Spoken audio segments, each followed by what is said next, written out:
Love you. I'm your sister Renu. ప్రేమ అంటే ఏంటో తెలుసా? శరీరాలను చూసి, రంగును చూసి పుట్టేది ప్రేమ కాదు. మనసుతో మనసు చేసే యుద్ధం, మనసుతో మనసు ముడిపడిన స్వచ్ఛమైన అనుబంధం ప్రేమ. శరీరాలను రంగును చూసి పుట్టే ప్రేమ అట్రాక్షన్గా, మూడేళ్ల ముచ్చటగా, మెరుపులా మెరిసి మాయమవుతుంది.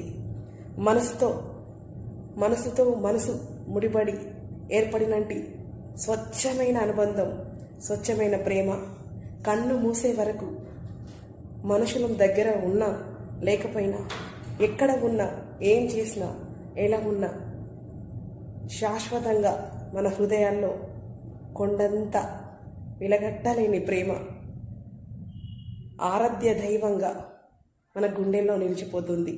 మన ప్రేమ ప్రతిరూపం. నాకు తెలిసిన ప్రేమ